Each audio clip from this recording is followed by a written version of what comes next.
खबरों का सारथी। नमस्कार, मैं हूं मनोज मानस। उत्तराखंड की खबरों में आपका स्वागत है। खबरों का रुख करेंगे उससे पहले आपको दिखाएंगे इस वक्त के अहम हेडलाइंस। 4 अप्रैल को पीएम मोदी का उत्तराखंड दौरा टला, चुनावी व्यस्तता के चलते कार्यक्रम बदला, इसी माह आने की उम्मीद। देहरादून गोलीकांड पर सीएम धामी सख्त, चौकी इंचार्ज और उप आबकारी निरीक्षक निलंबित, अपराधियों के खिलाफ चलेगा ऑपरेशन प्रहार। देहरादून में फर्जी ऋण स्वीकृति कराने वाले बैंक प्रबंधक समेत 14 को कारावास, 20,000 रुपए का जुर्माना भी लगाया गया। उत्तराखंड से 1366 यात्री जाएंगे हज, युद्ध के बीच यात्रियों की बड़ी चिंता, इस महीने से शुरू हो सकती है हज यात्रा। ऋषिकेश के गरुण चट्टी गाटर पुल से गंगा में पर्यटक ने लगाई छलांग, सुरक्षा व्यवस्थाओं की खुली पोल, पुल के पास ही पुलिस चौकी मौजूद। और लक्सर के कंकर खाता गांव के पास आधा दर्जन युवकों ने की मारपीट, महिला से सोने की चैन और आभूषण भी लूटे। आप देख रहे हैं के न्यूज, खबरों का सारथी। और अब खबरें विस्तार से। हम खबर से बुलेटिन की शुरुआत करेंगे। उत्तराखंड राज्य हमेशा से अपने प्राकृतिक सौंदर्य, स्वच्छ जलवायु, लोक परंपरा और संस्कृति के लिए पूरे विश्व में प्रसिद्ध रहा है। उत्तराखंड को देवों की भूमि और धरती का स्वर्ग भी कहा जाता है। इसी कारण राज्य को शांत वातावरण का आनंद उठाने के लिए देश विदेश से लोग यहां भ्रमण पर आते हैं। लेकिन अपने प्राकृतिक, धार्मिक और शांत वातावरण के लिए पहचाने जाने वाले उत्तराखंड को शायद किसी की नजर लगती नजर आ रही है। विगत कुछ महीनों से राज्य की आबोहवा को कुछ आपराधिक तत्वों द्वारा नुकसान पहुंचाया जा रहा है। विपक्ष लगातार सरकार और प्रशासन पर आरोप लगा रहा है और कानून व्यवस्था के बदहाल होने का जिम्मेदार सत्ता पक्ष को ठहराता नजर आ रहा है। ये रिपोर्ट देखिए। देहरादून के मसूरी रोड स्थित एक क्लब में रविवार की रात शुरू हुई एक पार्टी सोमवार सुबह 5:30 बजे तक चली, जहां एक युवती को लेकर काली स्कॉर्पियो सवार कुछ युवकों की अन्य युवकों से कहासुनी हो गई। क्लब में कार्यरत लोगों और बाउंसर्स के द्वारा बीच बचाव करने पर विवाद और बढ़ गया, जिसके बाद काली स्कॉर्पियो पर सवार युवकों ने क्लब के बाहर इंतजार किया। सुबह 7 बजे से पहले जैसे ही क्लब कर्मचारी घर वापसी के लिए अपनी फॉर्च्यूनर गाड़ी से अपने गंतव्य की ओर बढ़े, उस दौरान बिना नंबर प्लेट वाली स्कॉर्पियो में सवार युवकों ने फॉर्च्यूनर गाड़ी का पीछा किया और फिल्मी अंदाज में बिना किसी डर के गोलियां चलानी शुरू कर दी। इसका परिणाम ये हुआ कि गोलीकांड के दौरान सुबह सुबह मॉर्निंग वॉक पर जा रहे 70 वर्षीय सेवानिवृत्त ब्रिगेडियर मुकेश कुमार जोशी के सीने में गोली लगी। कुछ लोगों के द्वारा उन्हें उपचार के लिए देहरादून के मैक्स हॉस्पिटल ले जाया गया, जहां उन्हें मृत घोषित कर दिया गया। हालांकि देहरादून पुलिस द्वारा कुछ युवकों को गिरफ्तार भी किया गया है, लेकिन इस घटना के बाद पूरे शहर के साथ साथ प्रदेश के सभी नागरिकों के मन में एक बार फिर से डर ने दस्तक दे दी है। इसी बीच प्रदेश की सियासत में विपक्ष के द्वारा सरकार पर हल्ला बोला गया है। विपक्षी पार्टी कांग्रेस का आरोप है कि प्रदेश की कानून व्यवस्था पूरी तरीके से लचर हो चुकी है, साथ ही सरकार की शह पर ही अपराधियों के हौसले बुलंद हैं। सत्ता पक्ष उक्त विषय पर चिंता तो जाहिर कर रहा है, लेकिन इसे एक दुर्घटना के रूप में भी देख रहा है। 30 मार्च को सुबह 6:50 पर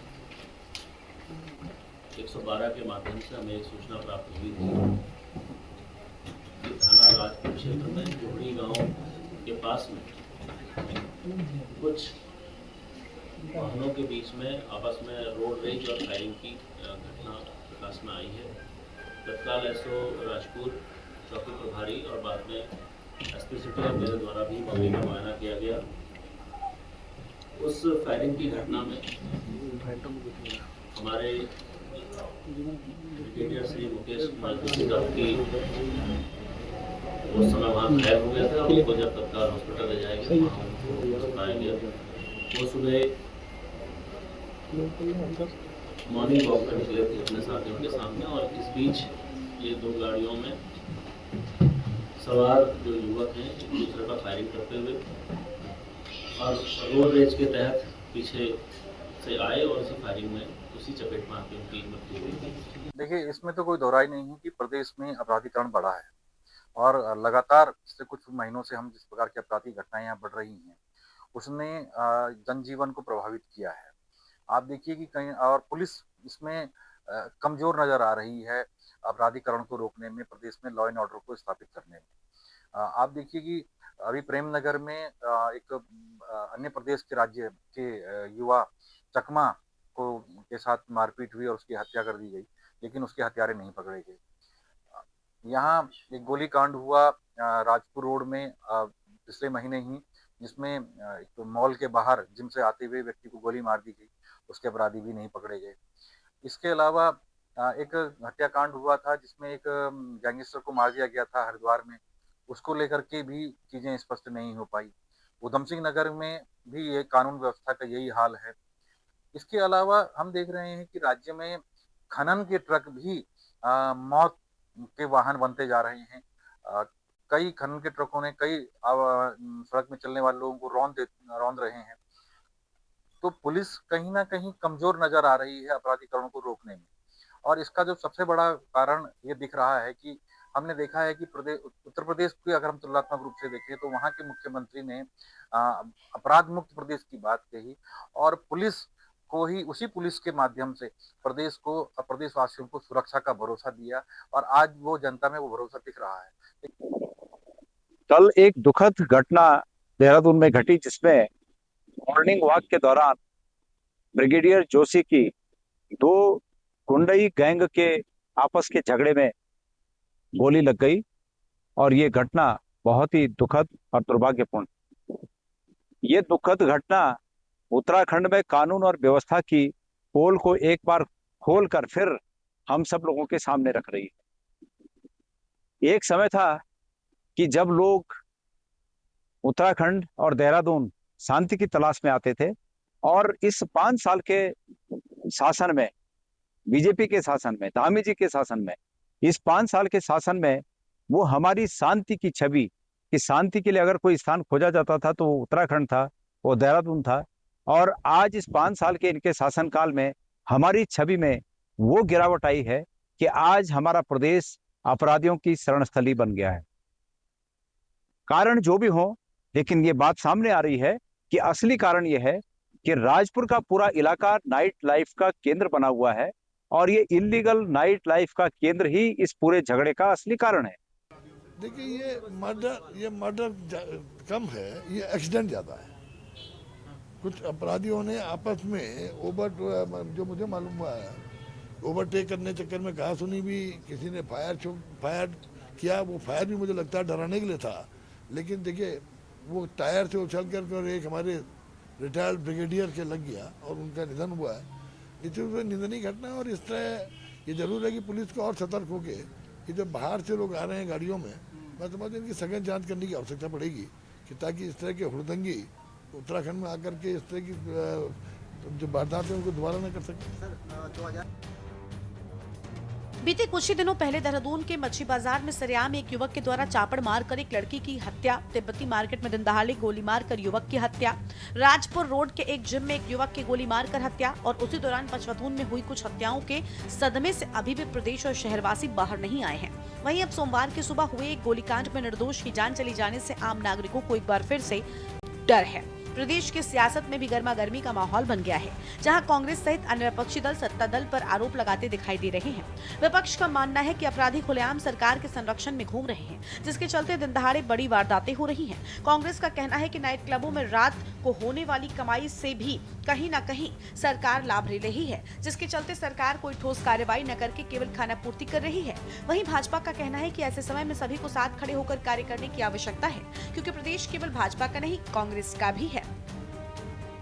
देखिए, उत्तराखंड क्रांति दल ने पहले भी बताया है कि हमें सरकार हो चाहे बीजेपी की सरकार हो, ये अपने जो प्रचार प्रसार में प्रोपगंडा करती है, बल्कि हकीकत में जो होना चाहिए था उसमें काम नहीं करती। अब आप देख सकते हैं कि जहां उत्तराखंड में बीजेपी सरकार के 4 साल के वो जश्न मना रही है, वहीं दूसरी तरफ उत्तराखंड का आम आदमी सड़कों पर तक आपकी मॉर्निंग वॉक या घूम नहीं सकता है। दूसरी तरफ जो शहर में रैपिडो और जो और कुछ चल रहे हैं वो लोगों का वेरिफिकेशन नहीं है।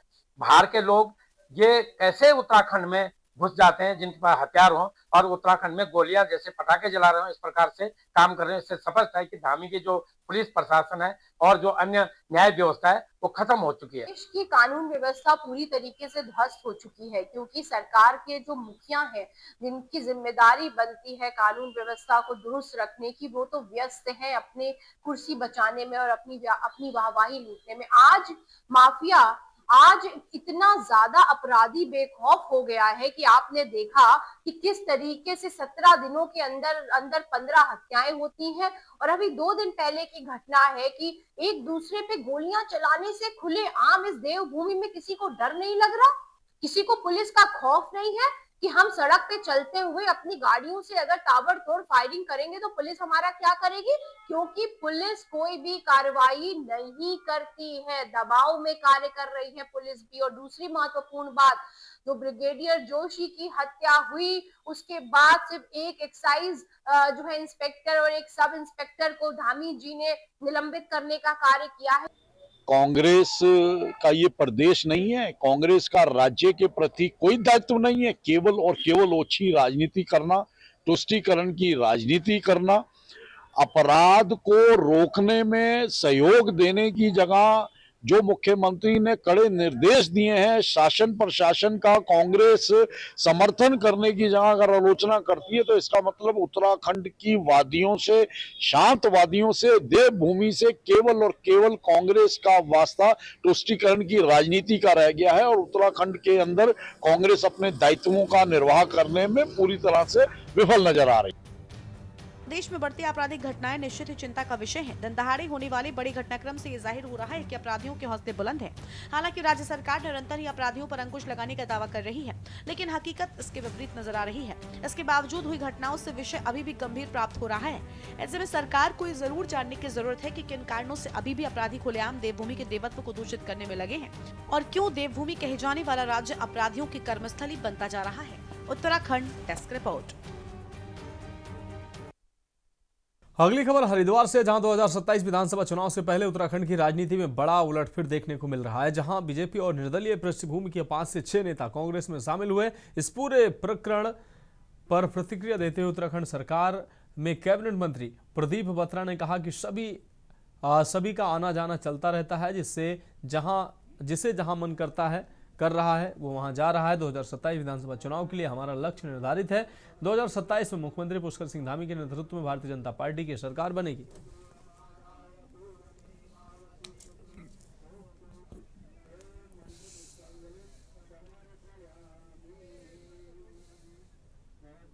तो ये सभी चलता रहता है, आना जाना। समझता हूँ कि जिसका जहाँ मन कर रहा है वो जा रहा है और 2027 का लक्ष्य हमारा निर्धारित है। 2027 बीजेपी सरकार बनेगी, माननीय मुख्यमंत्री पुष्कर सिंह धामी जी के नेतृत्व में और बहुमत से सरकार बनाएंगे। कांग्रेस पार्टी कह रही है, कहेंगे लोगों का काम है, क्या नाम कहते।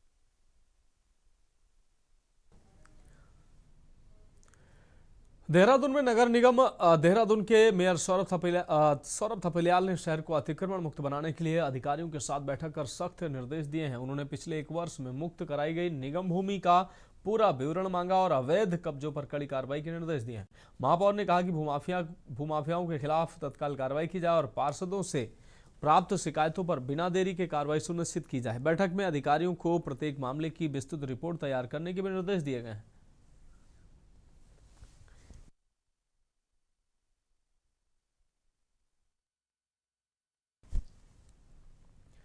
खबर देहरादून से, जहां उत्तराखंड में हाल के समय में बढ़ती आपराधिक घटनाओं ने राज्य के शांत वातावरण को प्रभावित करना शुरू कर दिया है। भाजपा प्रदेश प्रवक्ता कुंवर जपेंद्र सिंह ने इस पर चिंता जताई और बताया कि अन्य स्थानों से आए कुछ तत्व प्रदेश में कानून व्यवस्था को प्रभावित कर रहे हैं। कुंवर जपेंद्र सिंह ने कहा कि मुख्यमंत्री पुष्कर सिंह धामी के निर्देश पर प्रशासन पूरी तरह सक्रिय है। सत्यापन अभियानों के जरिए आपराधिक मानसिकता वाले लोगों पर अंकुश लगाया जा रहा है और लॉ एंड ऑर्डर बनाए रखने के लिए अधिकारियों को कड़े आदेश दिए गए।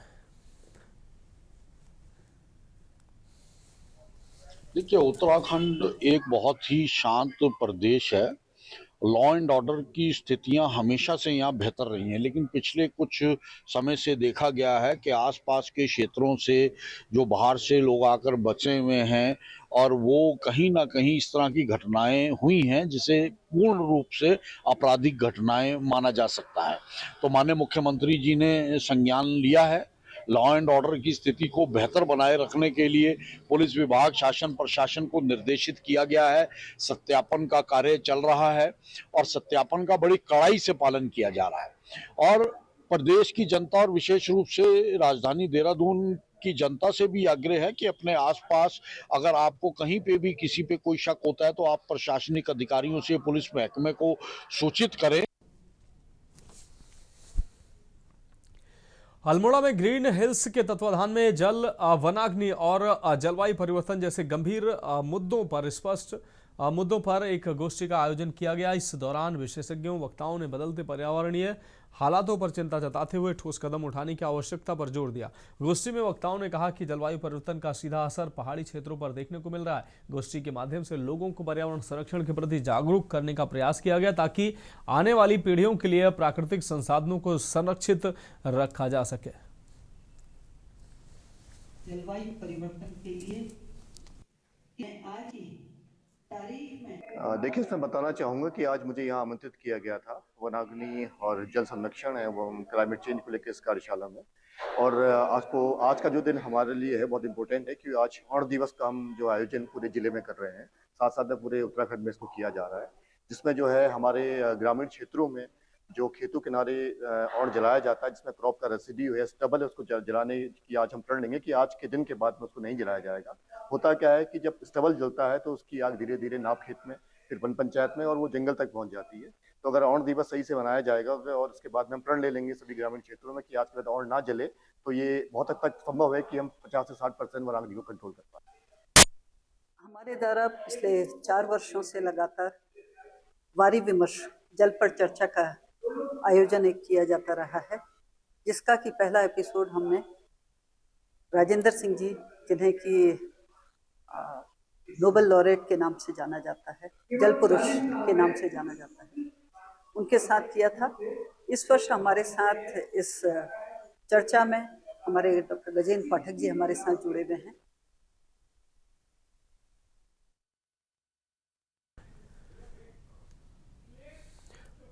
खबरों में फिलहाल वक्त एक ब्रेक का, जल्द हाजिर होंगे। ब्रेक के बाद उत्तराखंड की खबरों में एक बार फिर से आपका स्वागत है। अब बात अगली खबर की करेंगे। देहरादून में बढ़ते अपराध और अराजक तत्वों के बढ़ते दुस्साहस पर अब दून पुलिस ने पूरी तरह से शिकंजा कसना शुरू कर दिया है। देहरादून और प्रेमनगर क्षेत्र में चल रहे पुलिस के इस एक्शन का असर विकासनगर में भी कल देर रात देखने को मिला, जिससे अपराधियों और नियम तोड़ने वालों में हड़कंप मच गया। पुलिस का खौफ ऐसा दिखा कि एक जगह संदिग्ध युवक पुलिस को देख सर पर दौड़ते हुए नजर आए। विकासनगर और आसपास के क्षेत्रों में एसपी देहात पंकज गैरोला के नेतृत्व में भारी पुलिस बल ने सड़कों पर उतरकर ऑपरेशन प्रहार को अंजाम दिया, जिससे पूरे क्षेत्र में हड़कंप मच गया।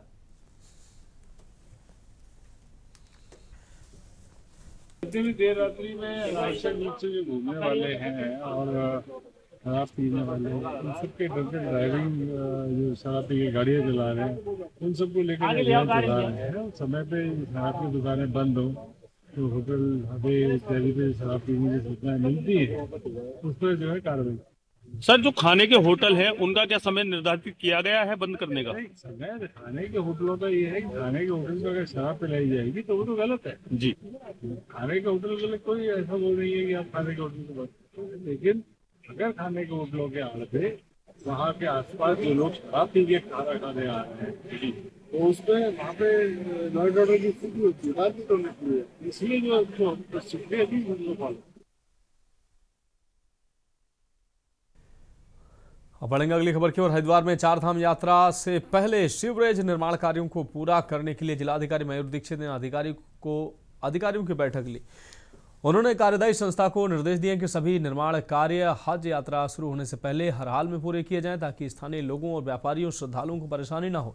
जिलाधिकारी ने काम में तेजी लाने के लिए श्रमिकों की संख्या बढ़ाने और 3 शिफ्टों में कार्य कराने के निर्देश दिए हैं। साथ ही अपर रोड पर चल रहे सीवरेज निर्माण कार्य को 1 सप्ताह के भीतर पूरा करने को कहा है।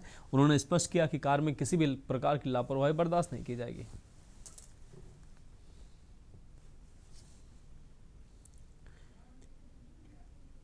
अभी हमारा जो अपर रोड और मेन मार्केट एरिया में जहाँ पर भी सीवर का काम चल रहा है, आज उसकी विस्तृत बैठक की गई और वर्किंग एजेंसी को और कॉन्ट्रैक्टर्स को सख्त बता दिया गया है कि वो चारधाम यात्रा शुरू होने से पहले अपना जो मुख्य हमारे एरिया है वहाँ पर काम कंप्लीट करके रोड्स को रिस्टोर कर लें ताकि किसी भी व्यापारी वर्ग को या फिर श्रद्धालुओं पर्यटकों को कोई भी समस्या का सामना न करना पड़े। अगली खबर हल्द्वानी से, जहां तराई पूर्वी वन प्रभाग की डोली रेंज में सागौन तस्करी का मामला सामने आया है। आपको बता दें, एसओजी टीम ने 21 सागौन के लट्ठों से भरी पिकअप जब्त की, जबकि चालक अंधेरे का फायदा उठाकर फरार हो गया। मुखबिर की सूचना पर ढोरा डाम रोड पर घेराबंदी की गई थी, लेकिन चालक वाहन छोड़कर भाग निकला। जांच में वन कर्मियों की मिलीभगत की आशंका जताई जा रही है। डीएफओ हिमांशु बागरी ने बताया कि वन अधिनियम के तहत मामला दर्ज कर जांच जारी है और दोषियों पर कार्रवाई की जाएगी।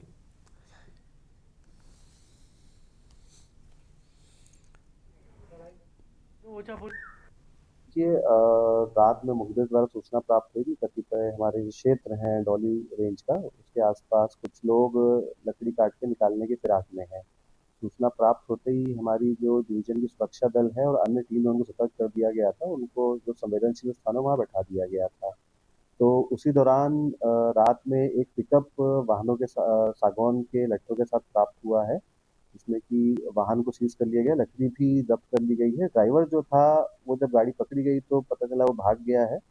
तो अभी वाहन के मालिक को ढूंढा जा रहा है और इसमें फर्दर जांच की जा रही है कि लकड़ी जो आई थी इसका सोर्स कहाँ था, किस क्षेत्र से आया था और ये जा कहाँ रही थी, इसमें कौन कौन इसमें तस्कर थे, इन्वॉल्व थे, उसकी भी जांच चल रही है। तो जल्द ही इसमें जांच करने के उपरांत अब बढ़ेंगे अगली खबर की ओर। आगामी विधानसभा चुनाव 2027 के लिए भीमताल विधानसभा क्षेत्र से वरिष्ठ कांग्रेसी नेता और पीसीसी सदस्य गोपाल बिष्ट ने अपनी प्रबल दावेदारी पेश की है।